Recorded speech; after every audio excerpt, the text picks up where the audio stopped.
We go.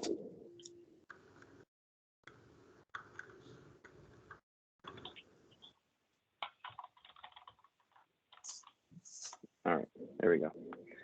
Okay, so we are recording. All right, everybody.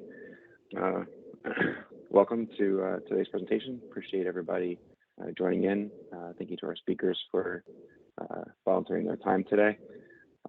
This is our first meeting of the new year, so maybe SEI Philly here, let us be the last ones to welcome you and wish you Happy New Year 22. We're about a month behind, but here we go. A couple of general announcements. Our meetings are going to remain virtual at least through April. Our meetings go to into May, so likely our last meeting in May will be virtual as well. But you can keep up to date with that with our sei-philly.org website or our email, philly.sei@gmail.com. So feel free to reach out if you have any questions at any time. Just a quick filler slide here to say thank you to all these smiling faces on the board for the time they put in putting this together each month for us, in addition to other things like the golf outings and scholarships and college events that happen besides our technical meetings. So thank you to everybody for all the work that they do. For today's presentation, just a reminder, we're recording the meeting. Ask everybody please mute yourself if you're not speaking, and for questions we'll do them in the chat through Teams and try to address those either as we go along if they make sense or at the end in the question segment. So please enter all your questions in the chat bar. And again, you can reach out to us with any questions at any time. If you think of something at the end or later, feel free to email us and we can help put you in contact with the speakers to get answers to your questions. Today, as you're all aware, emergency repairs of the Hernando De Soto Bridge. We have the PDH is available at our sei-philly.org website under the PDHs tab, where you can get today's PDH, download yourself, or you can find any old ones that you may not have downloaded previously. We don't typically send them out. You can go grab those at any time. So for our speakers, three volunteers that have given their time today. So Greg Dunn, as an associate bridge engineer at Michael Baker, with a wide range of project history, in the Philadelphia.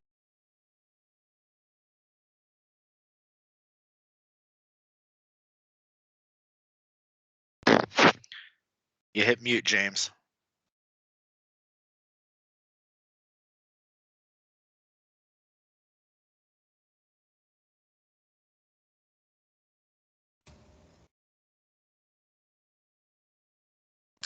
Did I lose you guys? Can you hear me? Yeah, you're back. Okay, sorry. Thank you, Danielle. That's having complications no matter what I try, audio-wise. So, not sure where I lost you, but we were introducing Greg as far as I know. Yep. So Greg, bridge engineer at Michael Baker, worked on this project on all three repair phases. He'll get us kicked off. Also, a quick brag on Greg. Thank you for your work on the SEI board and the ASE Philadelphia board. Frank Russo, founder and principal of Russo Structural Services. He was the engineer in charge of the repairs for the Hernando De Soto bridge repair. And Alexander Domino, structural designer at Michael Baker, and involved in repair phase 3 of the bridge. So three folks well acquainted with it. So with that, I would like to hand the screen over to Greg to get us going on today's meeting. Thank you, James. Can you guys hear me okay? Yes. Yep. Okay, great. Thank you all for joining us. Good afternoon. We're going to go over a presentation here on the I-40 Hernando De Soto emergency bridge repairs. We're going to dive right in here. This is Tuesday, May 11th, 2021. Beautiful afternoon in Memphis, Tennessee. And our inspection team, our rope access team, is inspecting the upper portion of the truss above the deck.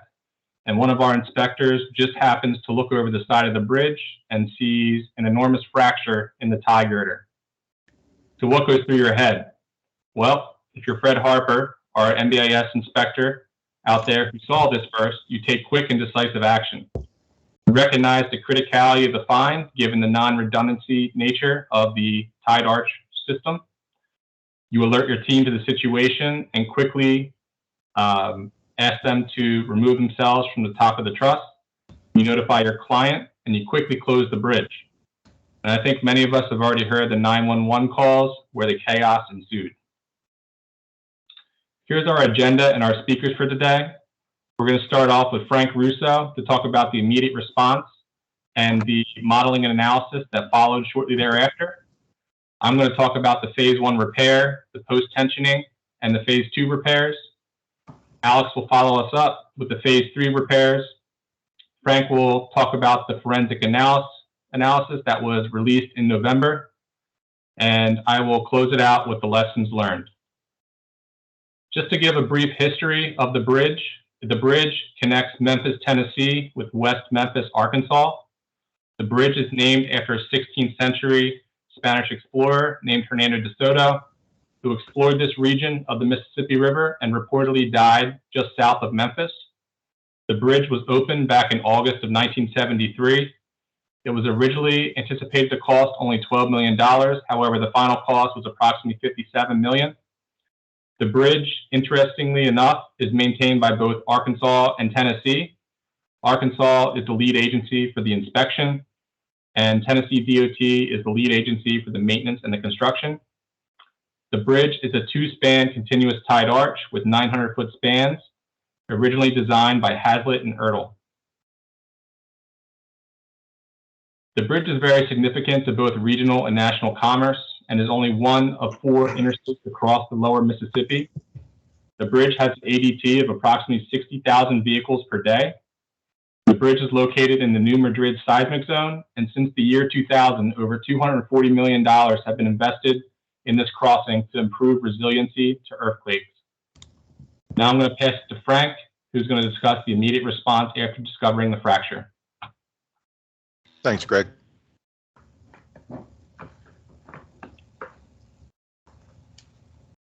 All right, slides look okay on your end? Yes. All right, thanks. So the immediate response, what was the immediate response? To go back to some of what Greg said, the Michael Baker inspectors had the wherewithal to actually run out in the middle of traffic and stop traffic. So the immediate response is a bunch of bridge inspectors now create a multi-hour backup on the interstate, resulting in, as you can imagine, some chaos. Everybody trying to get their head around what's going on out there. And a phone comes to me around dinner time or so that Tuesday afternoon from the state bridge engineer at Tennessee DOT, who is now a few hours into this chaos. And the phone call is very simple. It says, "We need you to take care of this one. Can you get started?" And the answer, of course, is, "Well, we're already started. So send us everything you have. We'll work 24 hours a day to get this project taken care of." And that really became a couple of months of effectively nearly 24-hour-a-day, 7-day-a-week work. What is it that the inspectors found out there? What you'll see on the right-hand photo actually is one of Michael Baker's inspectors, a gentleman by the name of Jeff Sams, dangling from the bridge. This is day 2, so not the immediate day after, but the day following. Unfortunately for Jeff, but fortunately for the team, Jeff needs hearing aids. And interestingly, Jeff's hearing aids also happen to be Bluetooth enabled. So we were able to, through technology, set up a drone flight and set up technology so that Jeff was able to communicate with all of us back in the office and take very specific measurements out there and ask us questions. We could ask him questions, and the photos that you see on the page here document the conditions. What was found out there is a full depth fracture of the outboard wet plate. That's the photo that you kind of see on the right-hand side there. A complete fracture of the top flange and significant rotation of the box. You kind of see that in the middle photos. And then kind of hanging right where Jeff is in the right-hand photo. And then you see on the left-hand side, a tear of about 10 inches of the 25-inch bottom flange. So well over half the cross-section, was completely fractured by this event. We had a crack tip in the bottom flange. The reason for the fracture, just to sort of give you a heads up, what happened here is there are relatively thin plates, butt welded to relatively thick plates right at this location. The reason being so that they could drill thick plate full of a whole bunch of holes that you see there to splice the tie girder. So this is a tied arch. How bad is it? Well, we see the cross section of the box here on the left-hand side, and it was designed for an allowable stress of about 45% of yield. So as designed, it was right at the design limit for both gross and net section by the original design criteria. But the fractured member went from a gross section of 113 square inches down to a net section of 51 square inches. So even if you just do simple math, just P over A, but P over reduced A, you're up at around 83 KSI. But this member is eccentrically loaded. Within about an additional day or two, we had a relatively coarse finite element model of the section built that indicated that there was significant yielding of the cross section. And that was even evidenced by some of the condition of the paint out there that was cracked and broken and sort of consistent with what you'd see with a yielded section. There were a lot of unknowns. What really is the force in the tie? Did any load get redistributed? You know, how much of the load was associated with permanent or transient load? What was the strength of the material? And really a big question is, if one of these welds broke and the rest of the cross section is now relying on another weld of maybe dubious quality, what really is the level of safety that we have out there? So there were a large amount of unknowns. The critical startup activities were obviously, gathering data. So the Department of Transportation immediately went to work, of course, providing everything that we would need: plan, shop drawings, inspection reports. We were creating finite element models inside the company, and test data was being gathered. There was mobilization of engineering staff in multiple teams. An analysis team was set up. A second analysis team was set up to do independent checking. And we were working on what were known as the phase 1 and phase 2 repairs immediately and simultaneously. You'll hear a little bit more about those as Greg gets into his presentation.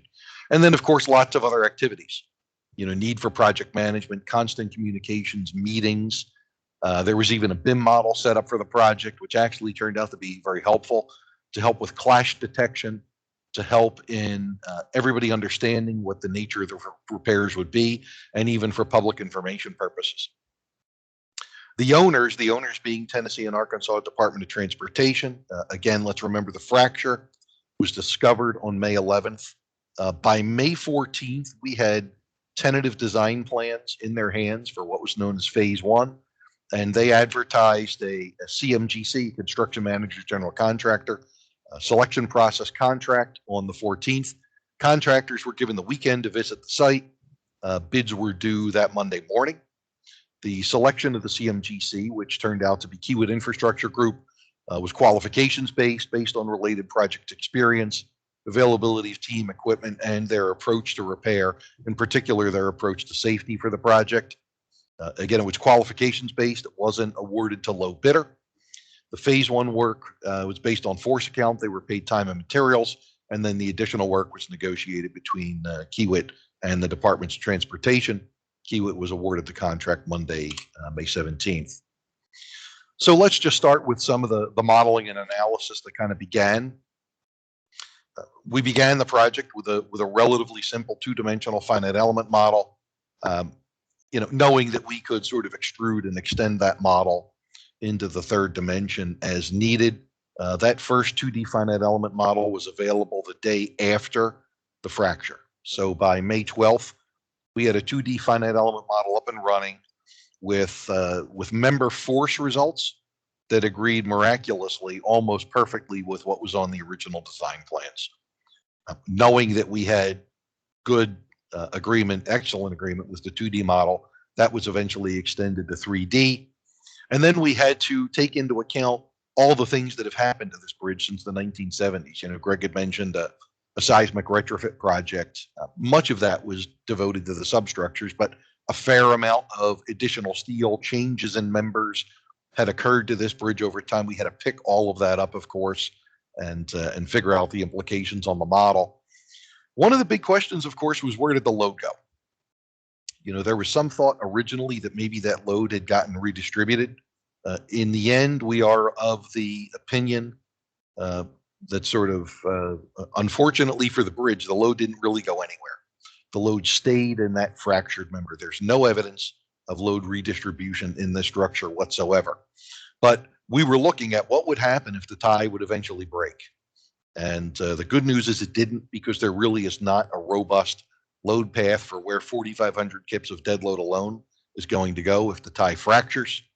You know, we were looking at all sorts of things like boundary conditions, stiffness of the structure. They had changed the bearings. There was a lot going on. I mentioned the development of the 3D Bim model. So then from the CAD work that was originally used to drive the finite element model, another team again is now working on this 3D Bim model to make sure constructability wise that things were going to fit, working in close collaboration with the contractor out in the field. You know, again, we were able to capture all of the as-built geometry and clash detection. And again, this visualization became very important actually for the departments in terms of communication. There was not just one finite element model built for the project, but there were actually two. So an independent modeling team based out of Chicago and Minneapolis built an entirely different model in Larsa. The reason being there's sort of no time in this project for, you know, let's say Greg builds a model, you know, he hands it to me and I spend a week checking it and we go back and forth. That time isn't there. So the model essentially has to stand on its own, independently verified by somebody else doing work in the background in a parallel way. There were a lot of concerns, you know, locally, what's going on around this fracture? Over 50% of the neck section is lost. Is there any remaining capacity from what's left over? Obviously, the answer is yes, right? The bridge was standing and was carrying load, but I can tell you that the first week of working with the contractor in particular, there were some significant concerns from a safety perspective. Once they got engaged and really understood what was out there, there were some serious concerns about going out and working on the bridge. We looked at a lot of retrofit operations. One of the concerns was to obviously not overstress the tie, not put a lot of additional construction load out there that may cause this fracture to break. We didn't really know when the fracture happened. The photographic evidence, though, we saw enough rust to know that it had been there for a while. We had to be concerned about, eventually we were going to use post-tensioning to try and repair this, not to have unbalanced forces and cause any additional eccentric loads into the cross section. And then, you know, were there going to be any detrimental effects from removing materials? This was all studied fairly extensively with a nonlinear analysis that was done in MIDAS. Things like geometric material nonlinearities were studied, as well as the incremental construction sequence. So we actually did model the entire construction sequence of adding load, removing members, adding post-tensioning incrementally, looking at how it was going to affect the structure both locally and globally. We came to some, I would say, fairly remarkable conclusions with the finite element model, and that is after we put loads in the member, broke the member, let it distort, it basically moved into a displaced condition that's exactly the same as what is evidenced in the field. So we had a high degree of confidence that this model and what it was telling us accurately was mimicking the conditions in the field, and that model was telling us that the tie girder was still carrying the load, and that load was 4.5 million pounds or so. So now I'll turn it over to Greg and let him sort of walk through the beginnings of the repair process that happened within the first few days. Yeah, thank you, Frank. We're going to dive into the phase 1 repairs, and we're going to talk about how we actually stabilize the structure. So just to reiterate the timeline that Frank laid out, May 11th, that Tuesday, there was closure of the bridge. By Friday, we had draft plans and source material for stabilizing the splice. That same day, on that Friday, the 14th, TDOT advertised for a contractor as part of the CMGC arrangement. And that following Monday, on the 17th, Kiewit was on board and immediately hit the ground running. So how do you fix it? You have a tie here with about 4,700 kips plus or minus dead load. It's displaced laterally, rotated, and we're concerned about reserve capacity. And by the way, time is of the essence. So the brainstorming began. There were a lot of different options thrown out there, and there's no bad option at this point, but some were just better than others. We talked about just going straight to the permanent fix, but obviously the duration was going to be too long for that. We didn't know how much longer the structure would remain stable and how much load it could take. The shoring towers in the Mississippi River, it would take some time to construct them, and they would hinder the navigation below the bridge, which had been stalled. We closed navigation on the Mississippi River, and I think there were reports about 700 barges lined up at one point in time after a couple days. Talked about doing temporary PT, but we were worried about subjecting the tie that was fractured to high loads and putting an adjacent splice directly next to this fracture. But we were worried about the geometry that we would have to deal with to make the splice work, and then working in close quarters with the fracture. Then came lengthening the splice, which showed some promise. But you can't install what you can't get. So one of the first things we did as we were working through the design was to source material from nearby locations. We didn't want to have to wait for long fabrication times, and we were able to find the plates that we needed from Stutt Bridge. They had a healthy stock of HPS 70 material in Bowling Green, Kentucky, and they were eager to help us out. So with Kiewit on board, they brought additional constructability input to our team.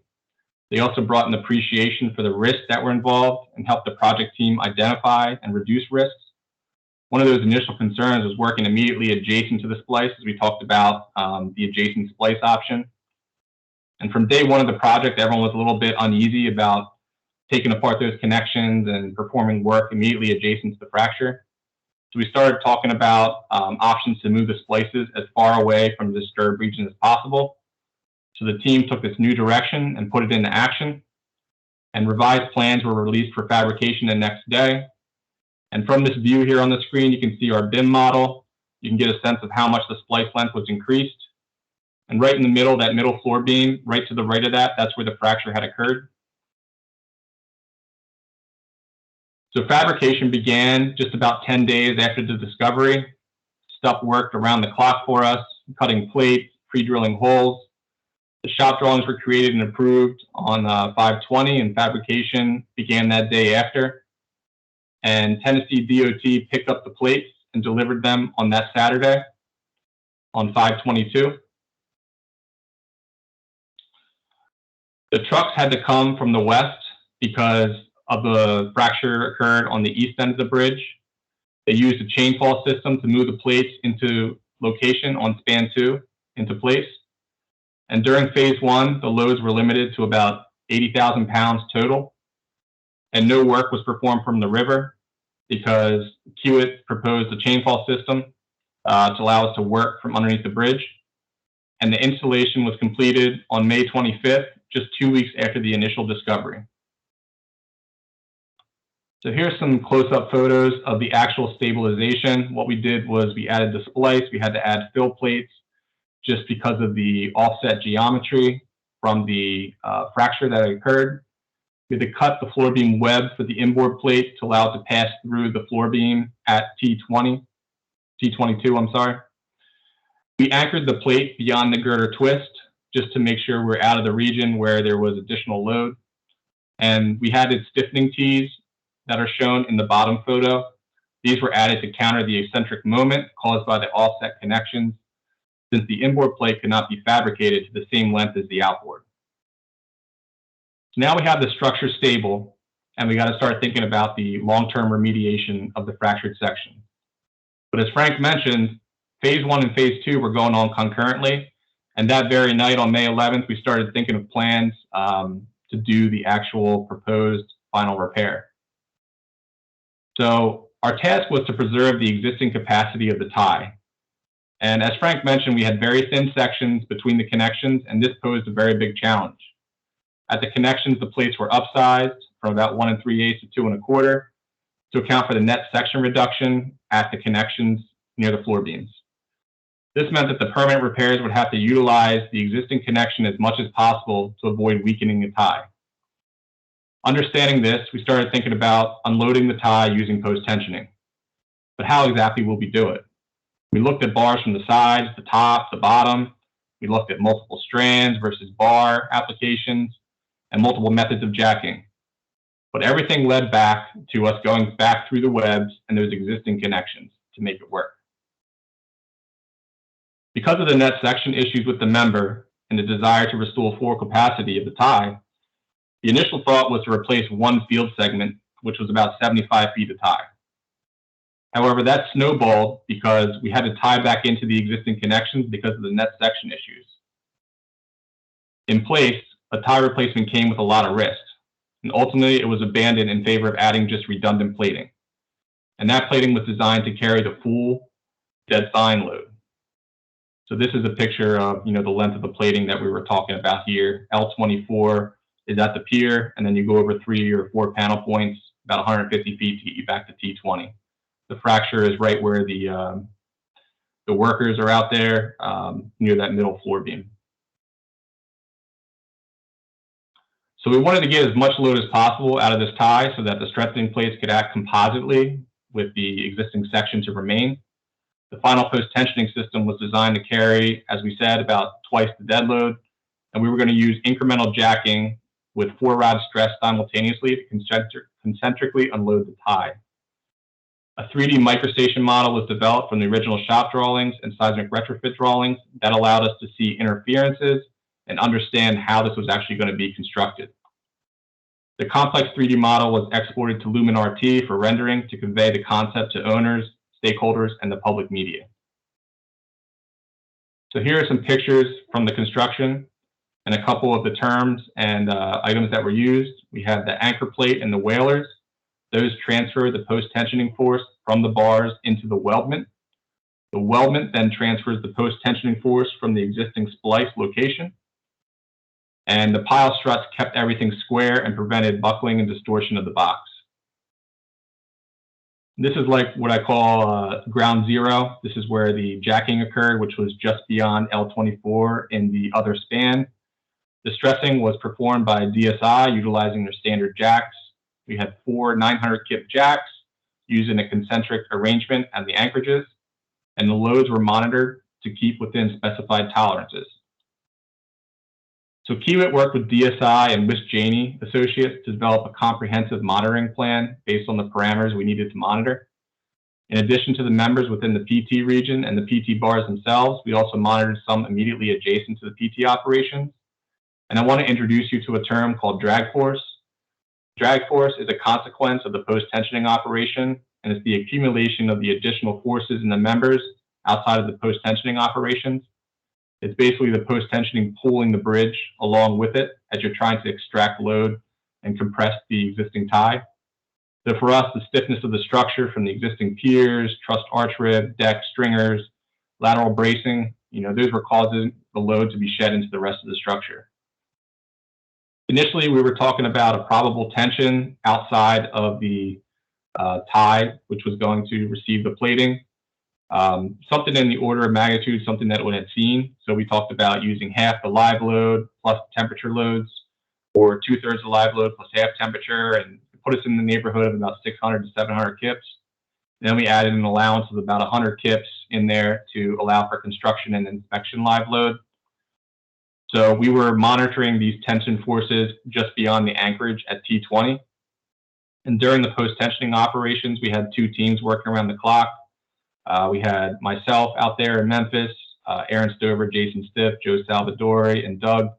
And then we had back home, we had Frank, Rich, CY running the models, monitoring the output from the sensors in real time, working almost 24/7.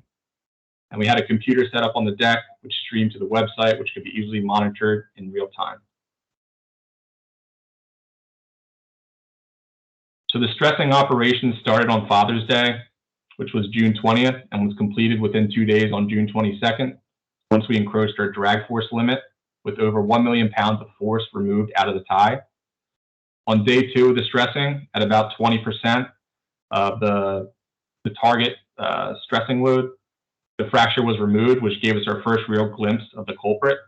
And if you look closely at the image on the right, you can kind of see the chevrons pointing to the location of the propagation initially of the fracture. It is pretty clear upon removal that there were issues within the weld at this location. One last remaining challenge was to square up the box. As Frank had mentioned, the box had been rotated and displaced laterally. Then after the post-tensioning, some of it came together, especially at the bottom, but a significant amount of the top flange was still pulled away and rotated outward. So Kiewit developed a series of chain falls that were used to pull the box corner back together and permit the installation of the repairs to begin. So I want to back up and just talk about our design philosophy for these repairs. As we mentioned, we had to target design resistance to meet the existing capacity of the tie, but the existing tie was essentially welded up until the splice point locations where the webs were upsized. And interestingly enough, the A514 steel that was used, the properties had a yield of 100 KSI with a ultimate strength of 115. And just based on the calculations for yielding on gross and fracture on net section, it was interesting that fracture on net section was already going to control without even putting any holes in the member. So any reduction in our cross-sectional area anywhere would mean that proposed capacity was going to be less than the existing capacity of the tie. So that's why we went back to tying back in at T20 and L24 where the splices were already there, because we wanted to use the existing holes and splice at those joints. And we were going to install this plating under the PT load. And what that means is it was going to carry a portion of the dead load of the PT load that we were able to extract, a portion of the live load and future loading. Here's a general overview of the repairs for phase 2. You can see T20 on the left all the way to L24 on the right. That's where the splices were tied back in.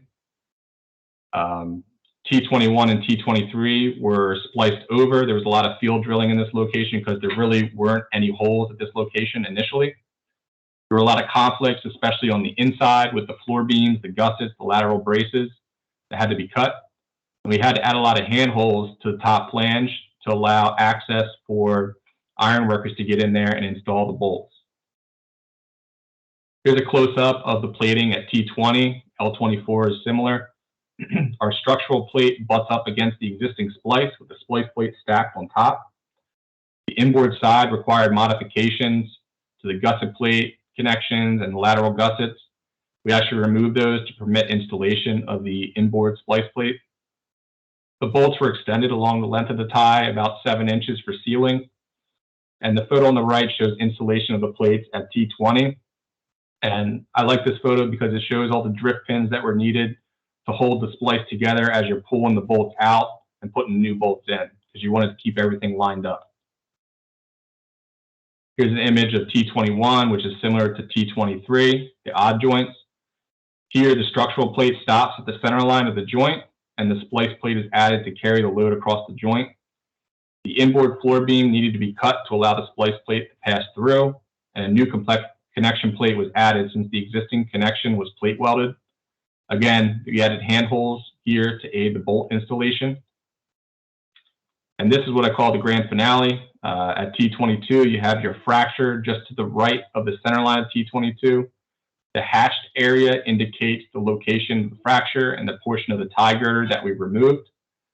The structural plate butts up against the existing splice plate, with the splice plate bypassing the joint entirely.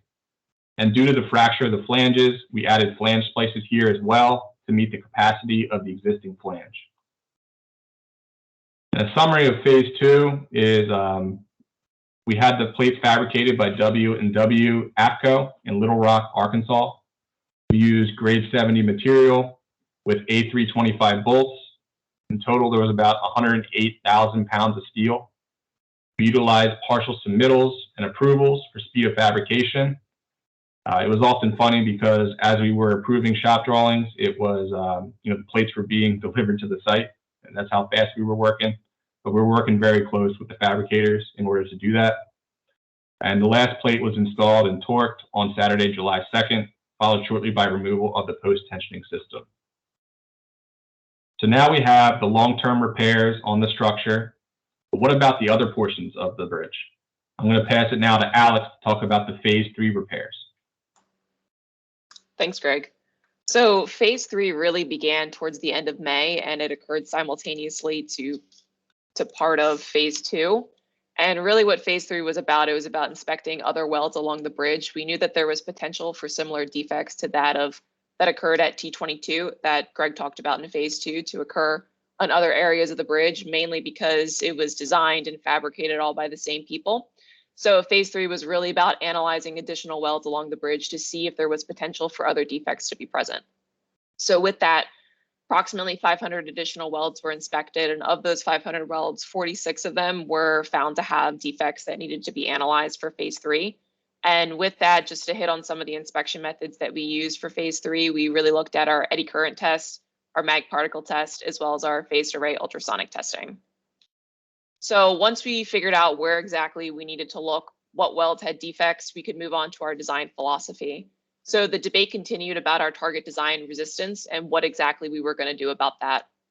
How much plating was too much plating to put on the bridge for phase 3? Was it feasible and economical for us to meet our existing capacity? These were some of the questions that kind of got bounced around, and ultimately what we decided on is that it wasn't going to be feasible, wasn't going to be economical for us to meet our existing capacity.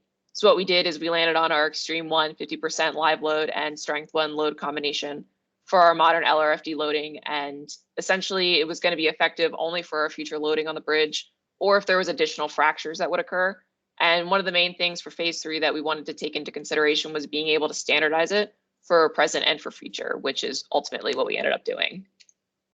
And moving further into some of our design for phase 3, we knew that we were going to have net section issues. So how exactly were we going to combat that? And what we landed on was our plate chamfer. So we knew in order to meet our modern LRFD loading, we could eliminate maximum of up to 8 bolts. So if you look at the image to the right, you can see the very end of the plate. You can see the chamfer's edge, but you can also see that there's only 4 bolts directly at the end. And essentially what we did is we were able to eliminate some of the load until we could tie back in to have up to 6 bolts across. And one important thing too to note about this is that it was required for a double plating, but we only ended up utilizing it for single plating just in case there was an issue in the future that arose that needed additional plating along the bridge. So with that, one of the other major things that we considered for phase 3, and that was considered throughout the entirety of the project, is our contract interaction and communication. So for phase 3 specifically, if we're looking at our even joints, which is shown to the right of the page, you can see that we left 4 bolts intact. And the main reason for this was ease of construction. We knew that it needed to be stabilized in order for us to add our phase 3 plating to the bridge. And similarly at our odd joints, we have our floor beam tie connections, and we ended up adding an additional angle bracket for ease of construction. And then moving along to one of our main fixes for phase 3, it's our dog boning. So dog boning, it's for future crack arrest. And to the bottom left of the screen, you can see an example of what our dog boning looks like.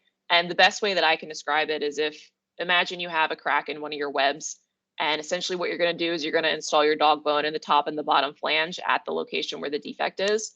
And if that crack were to propagate, you're going to have your dog bone there to essentially stop it in its tracks, and it's going to prevent it from propagating any further.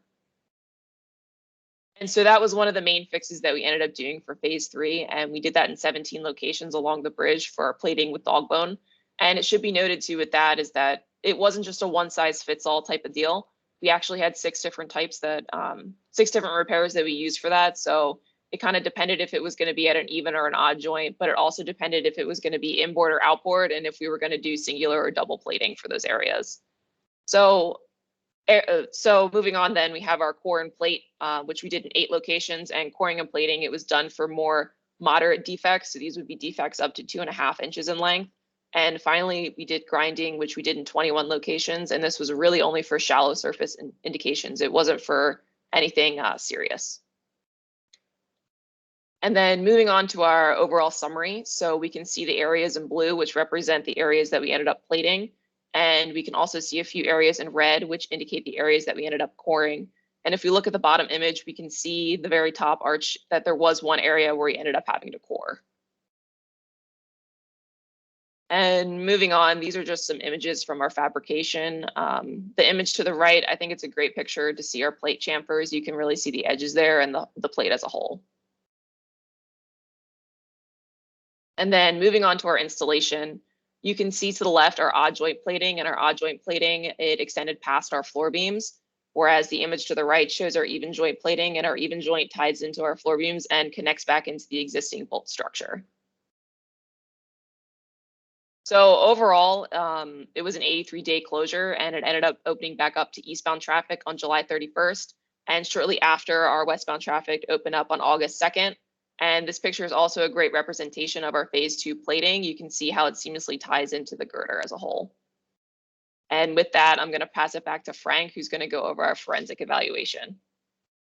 Thanks, Alex. So I think it's interesting. Alex's last slide shows the complete reopening was August 2nd. I think it was Greg's very first slide that talks about the day that the bridge opened to traffic was, I believe, either August 2nd or August 3rd back in the 1970s. So sort of funny how the calendar has a way of wrapping itself back around. So you might ask, okay, I sort of get the phase 1 and phase 2 repair because something was obviously broken that had to get fixed. But you know, what gives with what Alex just talked about with phase 3? What's really going on? So what's really going on is a several-month non-destructive testing effort trying to find out if something similar to what caused the fracture might be in other locations along the bridge. Let's begin with the analysis of the fracture itself. So this is a piece of the fractured surface that was recovered, as Greg said, when we got to about 20% of the target PT load. They cut out a very specific piece of the tie girder that I wanted to be captured, and that was sent to Wisjani's laboratory in Northbrook, Illinois for examination.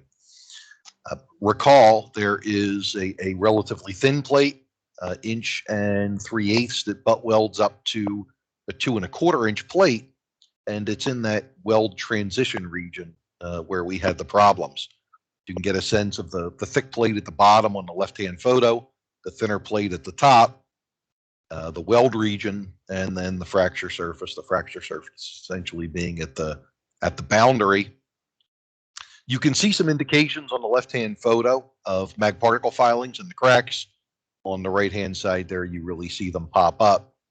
So interestingly, these are indications that are in the weld, but these aren't actually part of the fracture, right? Something else fractured above and beyond these indications being in the weld. So Alex, go ahead, next picture, please. Next slide. Here's the story, unfortunately. So Greg said that when the plate was pulled and they sent us some photos that day, it was pretty evident what the story was. Actually, when Jeff Sams hung over the side of the bridge with his Bluetooth hearing aids really 2 days after and got some good close-up pictures of the fracture, you could see various different colors on that fracture surface, all indicative of fractures that occurred at different times. And you could see pretty terrible looking surface conditions as well, indicative of something unusual that happened at that location. So these are some photos from the Wisjani forensics report that was eventually released. You see you're looking at the web, and circled in yellow and green there are initial crack initiation sites from the time of fabrication. So what we come to understand, and again, it was sort of evident from the very first photos that we saw, that this was a fracture that came out of a weld repair. So this was something that happened in the shop and is not fatigue related, it's not damage related, it's fabrication related. Next slide, Alex. On the right-hand side, you get a picture of what a typical weld should look like. So we took cores of multiple other complete joint penetration welds in the bridge, some of which had indications in them because we wanted to see what was going on. But a view of a typical weld is like what you'd see on the right-hand side. You can see all the geometry of the various weld beads that are used to make up the cross-section. On the left-hand side is the polished section of the location of the fracture, and you see a massive amount of welding, huge discontinuities inside those welds, and the fracture on the boundary here where that weld came up against the tapered part of the thinner plate. Next picture, please. What did we find at some of the other welds? Again, why the phase 3 repairs? So here's sort of how this all started. Wisjani gets this fracture surface in their hands in the laboratory, and they obviously see where it fractured. They decided to mag it anyhow and see if they could find anything else. And sure enough, they found some of those green colorful blips that we saw a few slides ago with phased array ultrasonic testing and with regular straight beam UT. But those indications didn't really jump out the way typical cracks do. They could very easily be misinterpreted as just noise. So now we have this piece of evidence in our hand that says, there are real cracks, and we know they're real cracks because we can see them with our eyeball. There are real cracks that on UT don't really look like cracks. And now we have mountains of non-destructive testing data from the field that says everything is okay. But is it? And we started to go back and relook at some of that field data that said the welds are good in light of what we knew real cracks look like in this kind of steel in a transition weld on an inside of the box. We started to ask some questions about the findings of the non-destructive testing work and the reliability of those conclusions, the result of which was, let's go take some cores out of welds that are sort of in the, we thought they were good at the time, but we're not so sure anymore category. And what do we find? What do we find is what you see on the photo here. Multiple surface breaking cracks, which are of the worst kind in terms of fracture potential for steel, some of which run full height of the entire weld on the inside of the web. So the decision was made now in retrospect, again, knowing what a crack really looks like, to go back and find any other welds that had similar NDT signatures in the testing and cover plate those. So that's where sort of the genesis of that phase 3 plating comes from that Alex was talking about. Next slide, Alex, please. Probably the best picture to sort of illustrate the sequence of events.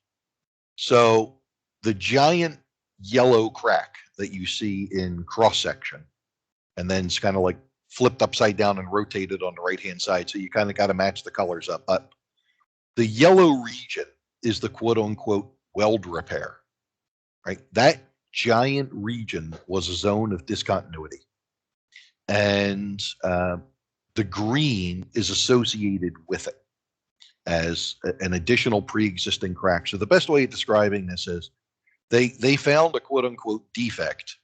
They did and that came up, of course, in the shop after they radiographed and UT'd these welds.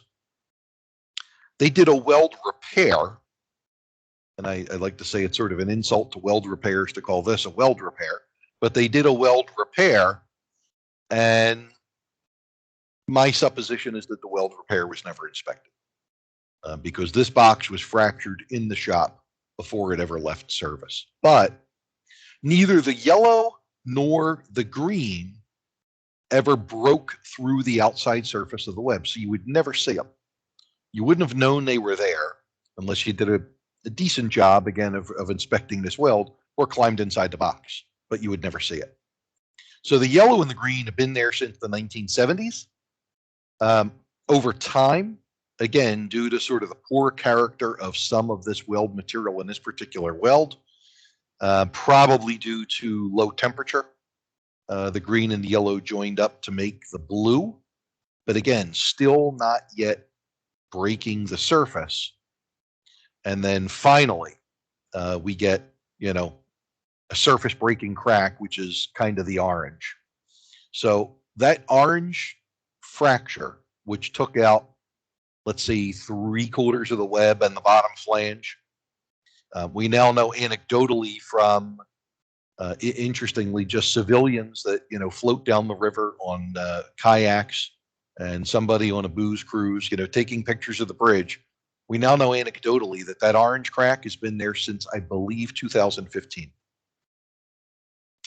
A second event happened at some point later, and is the crack as we found it on May 11th, and that is the magenta, the purple, right? Takes out the top of the web, takes out the entire top flange.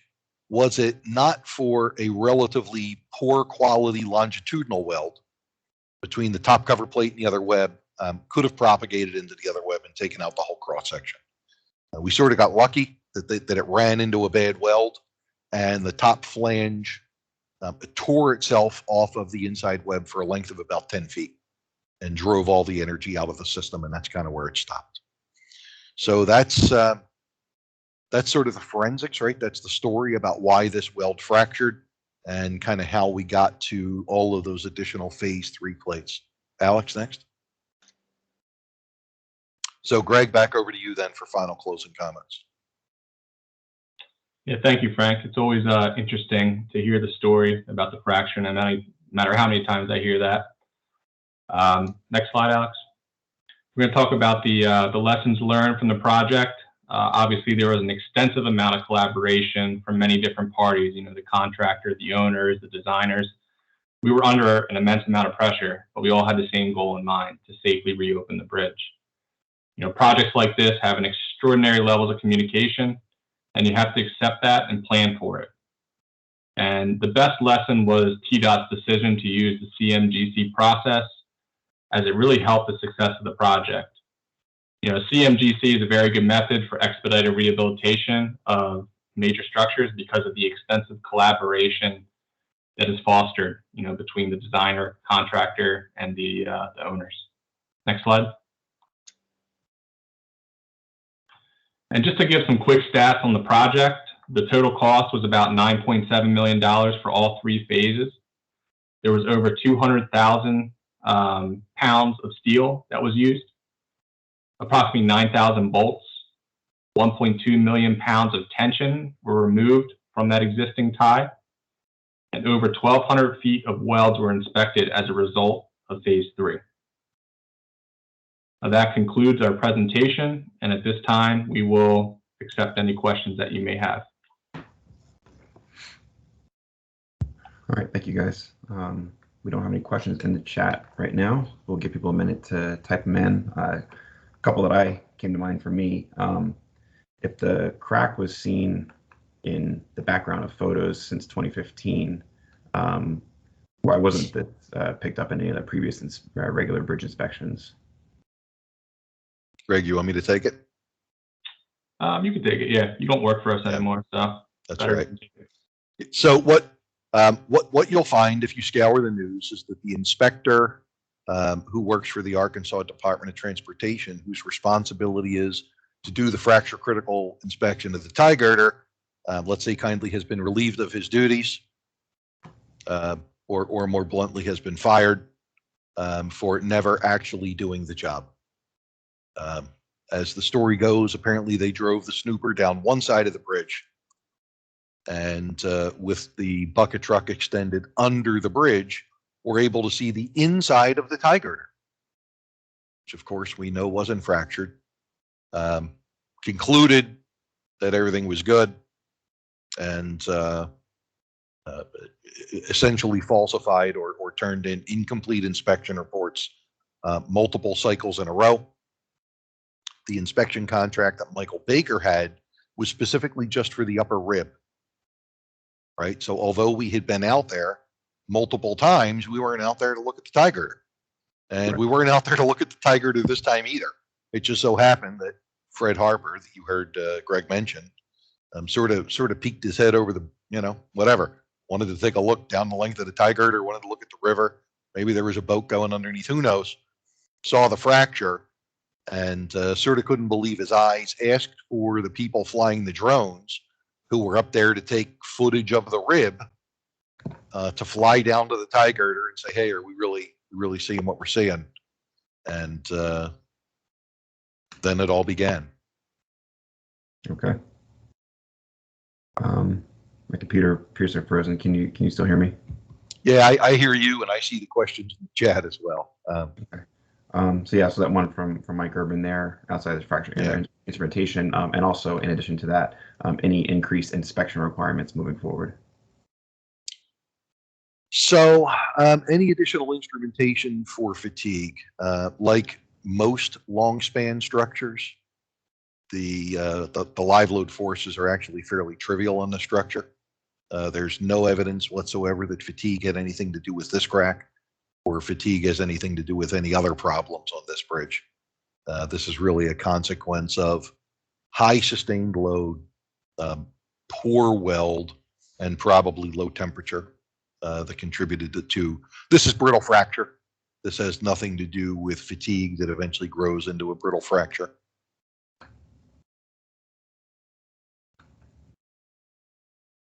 And then what about any lessons learned on special technologies for communication between all parties to keep the information flowing regularly? Greg and Alex, go ahead. I mean, you can speak to kind of what we use to communicate on the project. Yeah, I mean, we just a lot of phone calls, a lot of meetings, a lot of emails.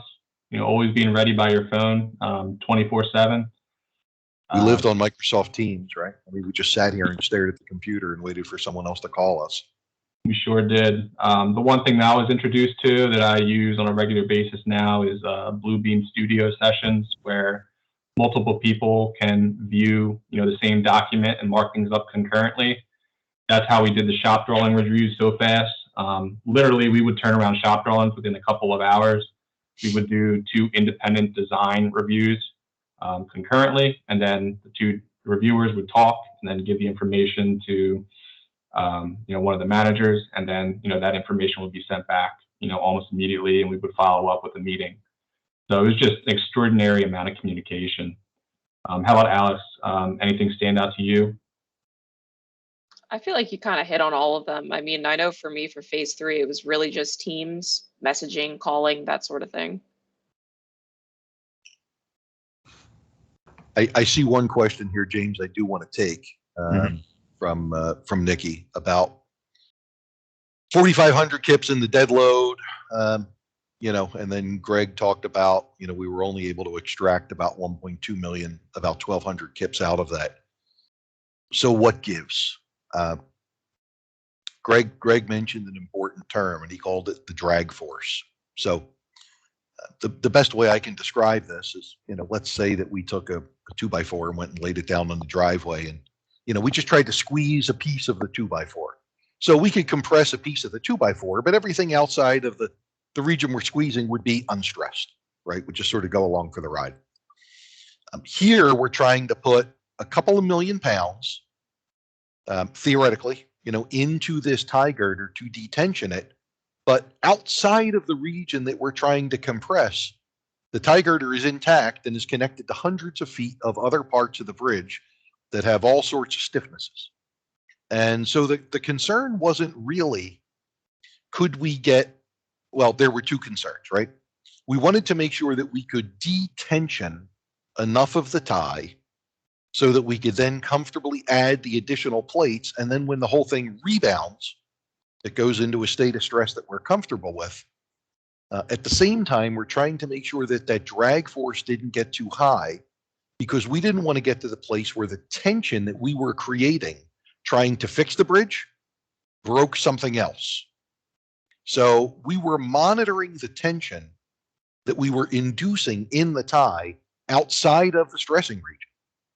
And we really had sort of 2 call it off points. One was when we met a target amount of compression, and the other one was when we met a target amount of tension. And believe it or not, we hit the tension limit early. And then we just had to say, well, you know what? That's okay.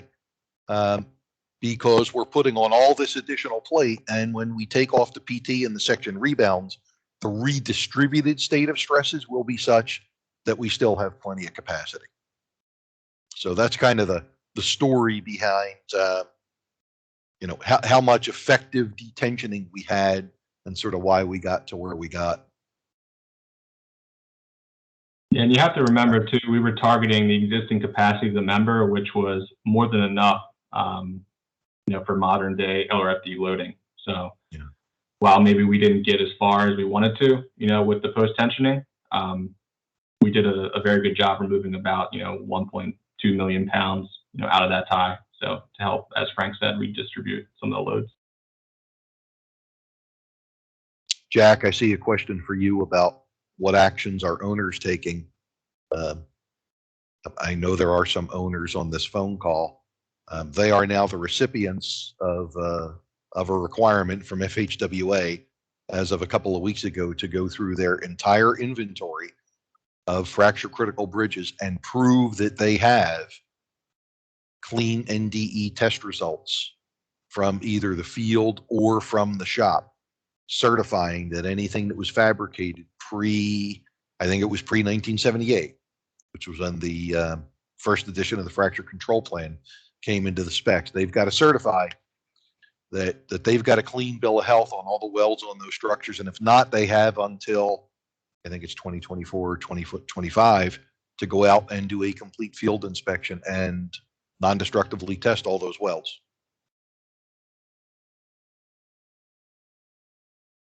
Thank you. Let's do one more. Let's take one extra minute for Danielle's question here, if you see that one, Frank. Yeah, Dane Cush's question about distortion induced. Yeah. Although not initiating the cause of cracking, distortion induced crack propagation analyzed or considered.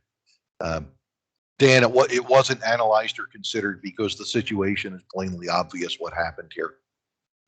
This was a brittle fracture in a tension member, and it was plainly evident that was the source. It's really not any reasonable source of distortion induced fatigue here. There aren't any gaps, right? There are no web gaps. This is a break in a circumferential weld in a box. Not really a source of distortion induced fatigue or anything that would drive a crack. Thank you, Frank. And I have to apologize. I read that as Danielle, but Dan, sorry about that. Well, I know Dan, and he won't mind. Yeah. Dan was on our board. I should have known better. Yep. I just misread. So that's the end of our technical questions here. I have unfortunately had a computer freeze in the middle of this, so I'm on my phone and I can't share my closing slides.